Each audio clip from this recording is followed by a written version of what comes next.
Deputy Prime Minister. Mr. Speaker, I have been asked to reply on behalf of my right honourable friend, the Prime Minister. He is currently travelling to Japan to attend the G7 summit.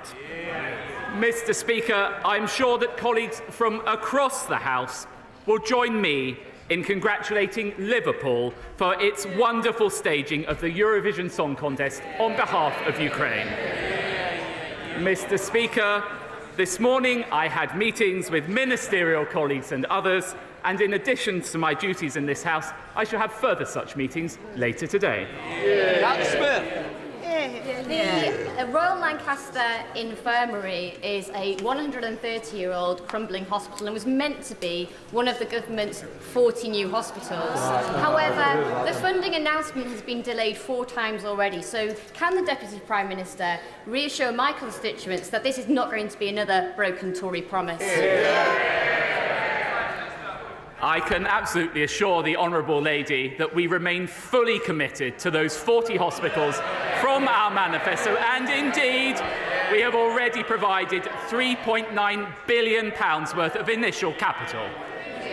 Craig McKinley. Mr. Speaker, I have a very serious matter affecting every constituency to bring to my right honourable friend's attention. Amazon have been facilitating the sale of counterfeit postage stamps from China, virtually perfect except for the barcode. I've contacted the NCA, the National Trading Standards, and I'm afraid I've received woeful responses. I've now sent my concerns to the Serious Fraud Office and the Economic Crime Unit of the City of London Police.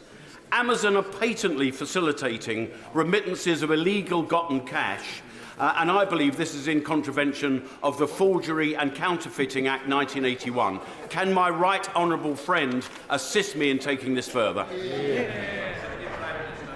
Well, Mr. Speaker, may I pay tribute to my honourable friend? I know how hard he has been campaigning on this important issue. The Home Secretary will have heard his remarks. I would say that the Digital Markets and Competition and Consumer Bill does put duties on those platforms, and ultimately, if fraud is being perpetrated, the police should take action. We now come to the Deputy Leader of the Opposition, Angela Rayner.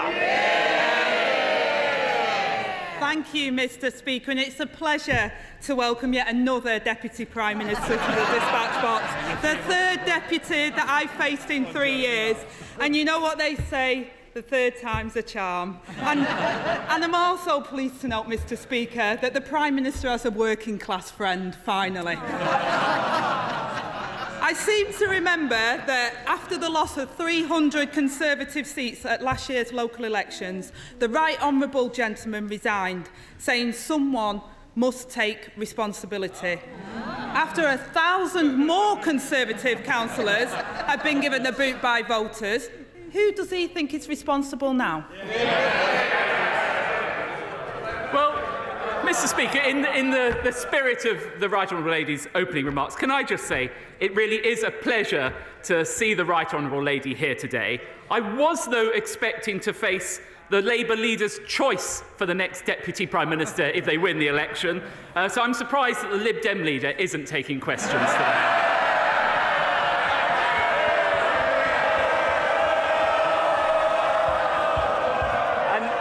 Speaker, you will forgive me, Mr. Speaker, you will forgive me if I take the Right Honourable Lady's predictions with a pinch of salt. After all, she confidently predicted that the Right Honourable Member for Islington North would one day be Prime Minister.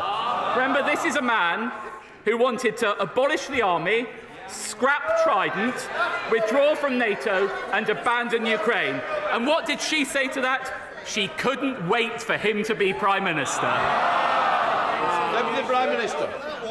Mr. Speaker, it's absolutely amazing that while the Labour Party is preparing to govern with a Labour majority, his party is starting to prepare for opposition, Mr Speaker.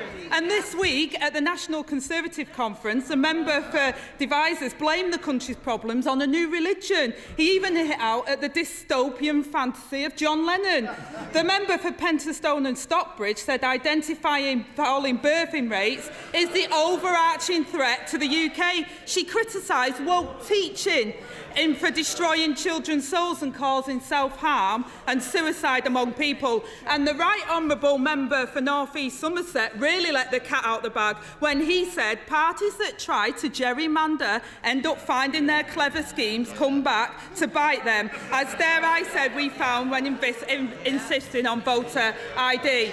The Right Honourable gentleman opposite, while working in Number 10, said he had to listen to the radio every morning to find out what was really going on in the country. Apparently, he was surprised on a daily basis by what he learned.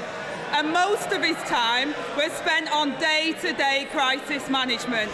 11 years on, Mr Speaker, nothing has changed. Deputy Prime Minister. I'm not quite sure what the question was then, Mr Speaker. But if she wants to talk about this sort of thing, we all know what's going on with her and her leader. It's all lovey-dovey on the surface. They turn it on for the cameras, but as soon as they're off, it's a different story. They're at each other's throats. Mr Speaker, they're the Phil and Holly of British politics. Deputy Leader. Mr Speaker. Deputy Leader of the Opposition. Thank you, Mr Speaker. The reality is, after 13 years of Tory rule, they're still lurching from crisis to crisis and wallowing in their own mess. They can't solve the crisis because they are the crisis. The honourable member opposite should take more note of what's happening at his conferences in his party before trying to make up what's happening in mine. The Prime Minister pledged that by March, NHS waiting lists would fall. It's now May. So can he tell us, since he made that pledge, is the number of people waiting on late waiting lists higher or lower? Mr Speaker, we are making good progress, for example, with two-year waiting lists. But the Right Honourable Lady seems to forget a crucial fact. The United Kingdom experienced an unprecedented pandemic. Right before COVID, GP satisfaction was high. Delayed discharges were half. Ambulance targets were being met. And she knows that right now, in Labour-run Wales, exactly the same challenges are being faced. The difference between us is, on this side of the House, we've got a plan to fix it, while she's too busy playing petty politics. Mr Speaker, even before the pandemic, waiting lists were going up. So it doesn't wash that this government, after 13 years in power, is blaming everybody but themselves for what people are having to put up with. He appears to be claiming that 11,000 patients waiting more than 18 months is an achievement. The last Labour government reduced waiting times from 18 months to 18 weeks, and he can come back to me when he's achieved that. The fact is, Mr Speaker, waiting lists are longer than when the Prime Minister made his pledge 5 months ago. The number of people in England waiting to start hospital treatment is the highest since records began. 7.3 million patients left waiting. Now, I know the Prime Minister has his own private GP, so maybe he doesn't appreciate the urgency. But he's left people like my constituent Carol waiting for over a year for an urgent appointment, moved from waiting list to waiting list with appointments cancelled again and again. So if not now, when will waiting lists fall? Order. It'll continue till I hear the end of this question. If I get any more interruptions, it will take longer. Angela Rayner. Mr Speaker, they don't want to hear the question because they know the answer. They know the answer is that they failed the British people. So when will waiting lists fall? Deputy Prime Minister. Well, I would gently say to the Right Honourable Lady, if she cares that much about access to our healthcare, why is she opposing our minimum service levels? They will provide core emergency services with vital cover during healthcare strikes. Does she not think that vulnerable patients deserve that level of care, or is she too weak to stand up to her union paymasters? Angela Rayner. Mr. Speaker, we all want minimum service levels. It's this government that have failed to provide minimum service levels in all of our trains, in all of our public services, because they've run them down and mismanaged them for the last 13 years. Now, it's not just waiting times, Mr. Speaker. 13 years after the Landmark Marmot review into child poverty, Sir Michael says this government is on track to make child poverty worse, with more than a quarter of our children living in poverty last year. When I was a young mum, I remember the sick feeling in my stomach not knowing if my wages would cover the bills. Yet his government has taken a wrecking ball to measures by the last Labour government to eradicate child poverty, even abolishing the child poverty unit. They tried to justify this by saying they no longer needed a child poverty unit because they've abolished the child poverty targets. So can he tell us what level of poverty he considers to be a success?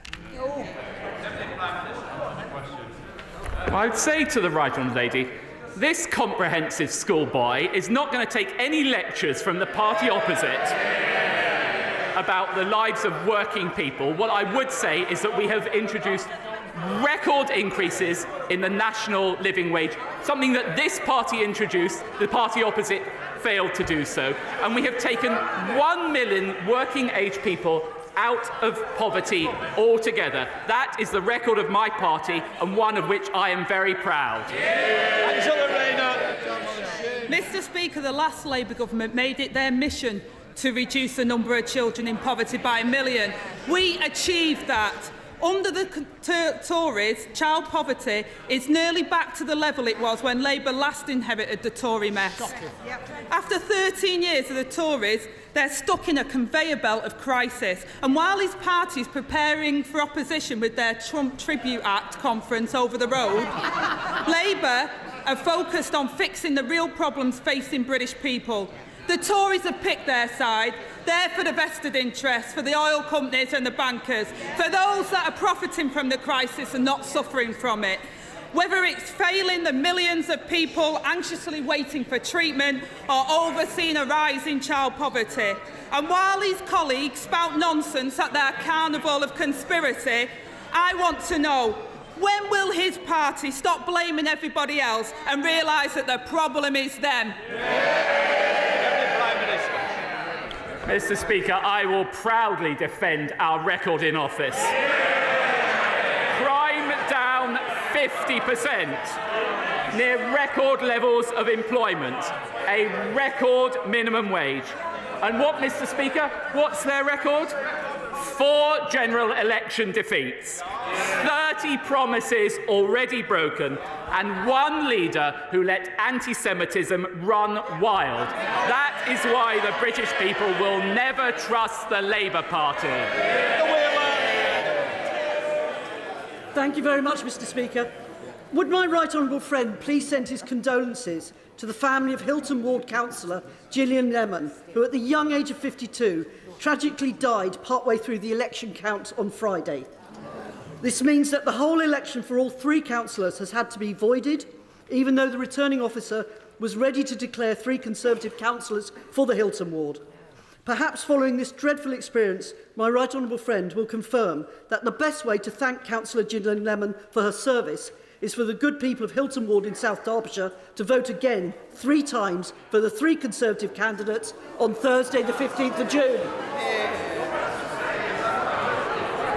Well, Mr. Speaker, may I extend my deepest sympathies on behalf of these benches and the Conservative Party to Councillor Gillian Lemon's family. We all know how incredibly hard local councillors work, and she was a strong representative of South Derbyshire. And like my honourable friend, I do hope that the people of Hilton Ward will reflect on this by voting for Conservative candidates at the forthcoming election. We now come to the Deputy Leader of the SNP, Murray Black. Thank you, Mr. Speaker. In 2016, the Deputy Prime Minister told his constituents in a blog that it was his duty to, and I quote, furnish them with all the facts that are available with regards to Brexit. Today, Brexit Britain faces higher food prices, a lack of workers, a shrinking economy and a decline in living standards. Why is he happy to ignore those facts? The Prime Minister. Well, Mr. Speaker, we have one of the fastest growth rates in the whole of the G7 since Brexit. And we all know, and in fairness, we all know the policy of the SNP. And they said it this weekend, I quote, we need to undo Brexit. But let me tell you, if I were them, I'd start by undoing the mess they've left Scotland in and start working with the United Kingdom government and focus on the priorities of the Scottish people, not the priorities of their party. Bernie Black. Check the data. Mr. Speaker, the only thing more deluded than that defence of Brexit is the Labour Party's support of it. Now, just today, the world's fourth largest car manufacturer said that Brexit was, and again I quote, a threat to our export business and the sustainability of our UK manufacturing options. Even Nigel Farage can admit that Brexit has failed. So, Mr. Speaker, why can't he? Every Prime Minister. Right. I would say to the Honourable Lady, one of the best ways of getting behind industry in this country is get behind the trade deals we're striking with many countries around the world, which they have singularly failed to oppose. And I see last week the SNP promised to build a new Scotland. I don't know whether she's aware, but the SNP have been in power for 13 years. Perhaps they should stop their focus on independence and focus on the priorities of the Scottish people. Esther McBee. Thank you, Mr. Speaker. My constituency has a problem with travellers. My constituency has a problem with travellers pitching on private land and common land and causing a nuisance currently on Parkgate Industrial Estate in Knutsford. Either the police don't have sufficient powers to deal with this issue, or they do have sufficient powers but they're not using them. So will the Deputy Prime Minister get the government to speak with Cheshire Police to ensure that they do have the powers to deal with this plight on our local community and that they use them? Well, the Right Honourable Lady, my Right Honourable friend, is absolutely right to highlight the misery caused by unauthorised encampments. I've seen this in my own constituency as well. I understand that Home Office officials do regularly liaise with the National Police Chiefs Council on this, but of course my Right Honourable friend, the Home Secretary, will have heard my Right Honourable friend's representations, and I trust she will act on those. Sir Geoffrey Donaldson. Mr. Speaker, the Deputy Prime Minister will be aware of the ongoing concerns of unionists in Northern Ireland about our ability to trade freely within the United Kingdom and its internal market, given the continued application of EU law on the manufacture of all goods in Northern Ireland. We now have proposals for a future border operating model that could potentially create further barriers to trade between Northern Ireland and Great Britain. Will the Deputy Prime Minister give me an assurance that the Government will, in law, protect Northern Ireland's ability to trade freely within and with the rest of the United Kingdom? Yes, well, I would like to say that we've already shown a willingness to legislate to protect Northern Ireland's place within the Union, and we're committed to providing exactly the protections that the Right Honourable Gentleman refers to around Northern Ireland's unfettered access to the whole United Kingdom market. So I can give those assurances, and of course we stand ready to work with the Right Honourable Gentleman and representatives across unionism to reflect the further steps required to strengthen our precious union. Angela Richardson. Thank you, Mr. Speaker.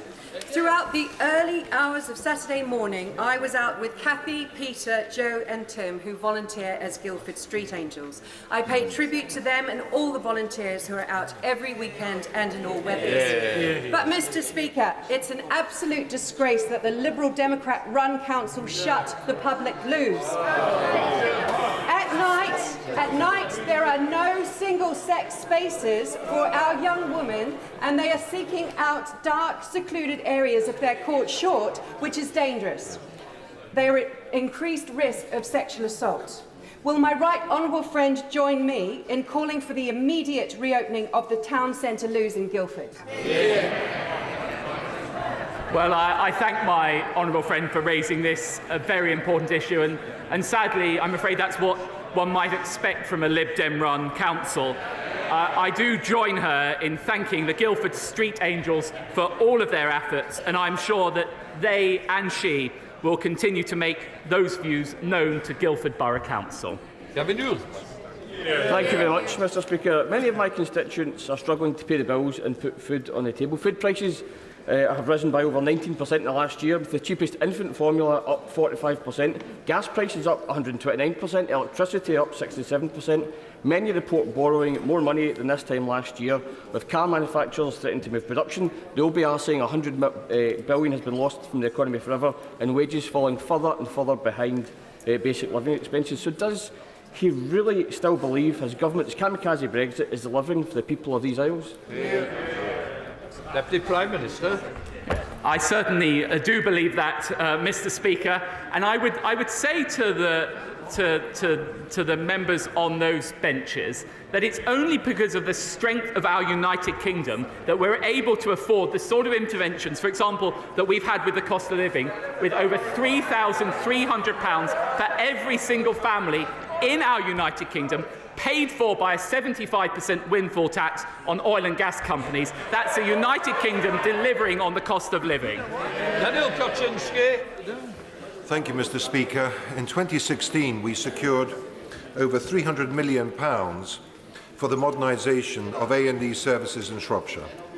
6 years on, that money has still not been spent and construction hasn't started. I have a real concern about the quality of managers within our local NHS Trust, that this decision has not been taken. What can my right honourable friend do to help us in Shropshire to ensure that finally the £312 million is spent and that A&E services are modernised, because there is nothing more important than the safety of constituents when they go into A&E services? Deputy Prime Minister. I pay tribute to my honourable friend for raising this issue. I know that his constituents are anxious for building work to get underway as soon as possible, and I know that the Department for Health are working closely with NHS England and the Trust to support the development of the scheme, and the Trust is due to submit plans to the Department for Health in the coming months, and the Department will work at pace to review those plans. Marshal de Cordova. Thank you, Mr Speaker. Leaseholders in Battersea are trapped in an outdated and unfair leasehold system. The Secretary of State said, and I quote, "The government would absolutely maintain a commitment to abolish the leasehold system and would bring forward legislation shortly." But we now know that this is no longer the case.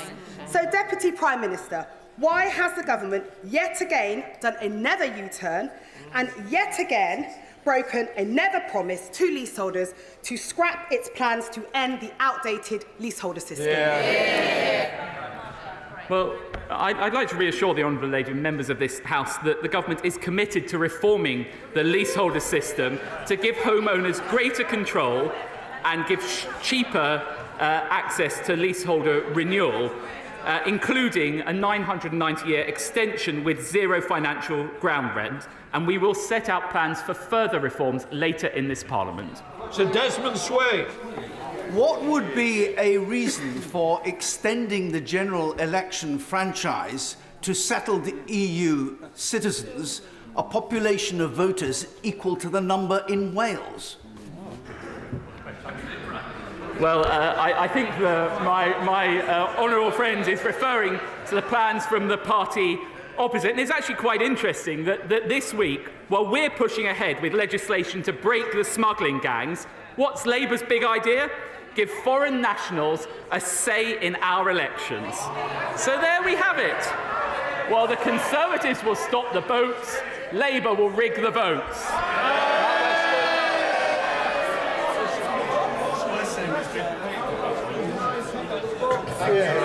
Thank you, Mr. Speaker. I was concerned to read last week that the Prime Minister had to be airlifted to a pharmacy in Southampton after suffering electoral dysfunction. Several weeks earlier, he flew all the way from Lancashire to Yorkshire by private jet. Meanwhile, angry rail commuters face the reality of cancellations, longer journey times, and are unable to get to work on time as operators shed services. The public think that the Prime Minister's got his head in the clouds. They're right, aren't they? It is quite extraordinary, Mr. Speaker, to take lectures from the party opposite about the railways when actually the head of the train drivers' union actually sits on Labour's NEC. And indeed, she was described by the Right Honourable Lady, the Deputy Leader of the Labour Party, as, quote, one of us. No wonder Labour won't stand up to the militant rail unions. They literally let them drive their policies. Mr. Speaker, incredible regeneration work is taking place on Teesside, led by our Mayor, Ben Houchin. Sadly, we have seen a shameful attempt to smear the amazing Teesworks project, led by the Honourable Member for Middlesbrough, who I've given advance notice to. Will he confirm that it was always an integral part of the business case that the private sector should co-invest alongside government, and that the Teesworks arrangements themselves have been checked and approved by the government? And will he reconfirm his full support for the Teesworks projects, reassure investors, and join me in calling for the Labour Party to apologise for talking down Teesside? Well, my right honourable friend is absolutely correct to raise this issue. It is the UK's first free port, and it continues to attract billions of pounds of private sector investment, creating jobs and supporting the local economy. And I think the whole House will see through the inexcusable attempts by the Labour Party to talk down those successes on Teesside, where local leaders are working tirelessly to improve that region for the first time in a generation. Mr. Speaker, in 2011, the first year that the Tories came into government, 61,000 people received emergency food parcels from food banks. In 2022-23, that figure had gone up to nearly 3 million. 1 million of them children. It's gone up every year that the Conservatives have been in power, bar one. So, will he tell the House, is that a record that he proudly defends? I'm very proud of the fact that this government has given record numbers of people the opportunity to have jobs and employment, which is the surest route out of poverty. And it is the case that I believe up to 3.6 million new jobs have been created under this government. Walker. Mr. Speaker, it's truly excellent news to see England rising up the international league tables for reading to become the highest performing country in the Western world. That's testament to the hard work of our teachers and the dedication of our honourable friend for Bognor to follow evidence-based policy. But this progress will only be sustained if children are in school regularly, able to learn. So can I strongly commend to him and to the government the 10-minute rule bill presented by my honourable friend from Meon Valley. It has cross-party support, delivers on key recommendations of the Education Select Committee and the Children's Commissioner. The government should adopt it as soon as possible. Well, my honourable friend is absolutely right to highlight those brilliant figures which show that we've now jumped to the fourth best in the whole world for reading. And I certainly see in schools it's much, much more demanding than it was in my day, and that's tribute to the ministerial team that have done such a fabulous job. I will, of course, examine the details of the 10-minute rule bill to which he refers. Tommy Shepherd. Mr. Speaker, it is an open secret that many in the Conservative Party would wish to roll back the democratic gains of devolution either in part or completely. The noble Lord Frost, former Minister, the architect of the disastrous Brexit agreement and now, I believe, seeking a safe Tory seat in this chamber, recently let the cat out of the bag when he said the government should review and roll back some devolved powers. Just try it. Does the Deputy Prime Minister agree with him? Hear, hear. I would say to the honourable gentleman, the only thing that will destroy devolution is a vote for independence in Scotland, as advocated by those on those benches. Matt Hancock. Thank you very much, Mr. Speaker. And can I congratulate my right honourable friend on a brilliant first performance at Prime Minister's question. Will he keep the government laser-focused on the issues that matter to people like the cost of living in the NHS, and on the issues of the future, like artificial intelligence, which needs regulatory attention, and ignore the reactionary voices, no matter where they come from? Well, my right honourable friend is absolutely right to highlight this. I'm incredibly optimistic about the future of this country in industries across the piece, including digital or indeed film and television in my own constituency. We're genuinely world-leading, creating high-quality jobs that we want our children or grandchildren to have. Sean Moore.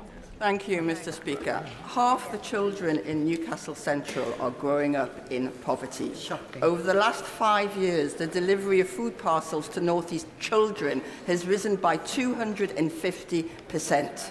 The number of North East children who are homeless rose by 50% last year. On average, their parents' wages will have fallen by £1,000, and if any of this affects their mental health, they face a 5-month wait for treatment. Why is his government making it so hard for our kids? Well, I really think this House needs a correction on the facts, given what's come from the party opposite.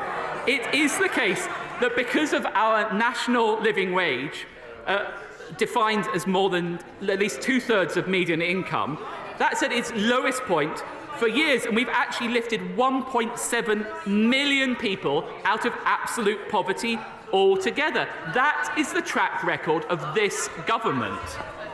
Gillis.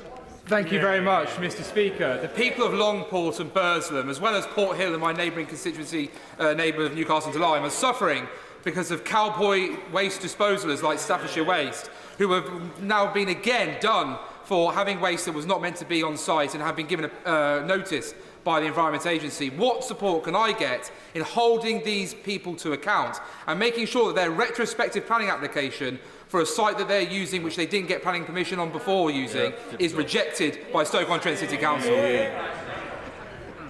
Well, my honourable friend is right to raise this this issue of those kind of people, and indeed we often see them associated with fly tipping, which is a blight on our landscape. I will ensure that I raise all the issues that he has raised with me with my right honourable friend, the Secretary of State for Levelling Up, who has ministerial responsibility for this. Rachel Baskell. Thank you, Mr. Speaker. Crisis mental health services are in crisis. Patients and families gaslit and at risk. It is Mental Health Awareness Week, but no government awareness to ensure my constituents are safe, nor funding and workforce needs met.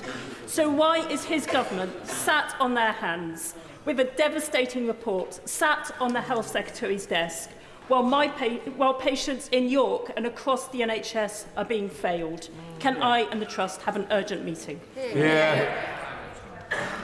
Well, I'm sure one of my ministerial colleagues in the health team will be happy to have that meeting. I would just say that under this government, we've put more money into mental health services, and actually we're funding 150 wider capital schemes. So this government has made mental health services a priority. Final question, Virginia Crosby. Thank you, Mr. Speaker. This week is Wales Tourism Week, an opportunity to celebrate one of Wales's most important businesses, which represents 10% of all jobs, supports Welsh farmers and food producers, and generates £6 billion in economic activity each year. Would the Deputy Prime Minister join me in thanking all those that work in the Wales tourism sector, and would he agree with me that this UK government's TIPS bill demonstrates its commitment to supporting the tourism sector, unlike Labour in Cardiff, whose proposed tourism tax will undermine visits and undermine jobs? Well, of course, I'm most happy to give that commitment to my honourable friend. Indeed, I have spent many happy family holidays in Wales and plan to do so again next year. That completes Prime Minister's questions.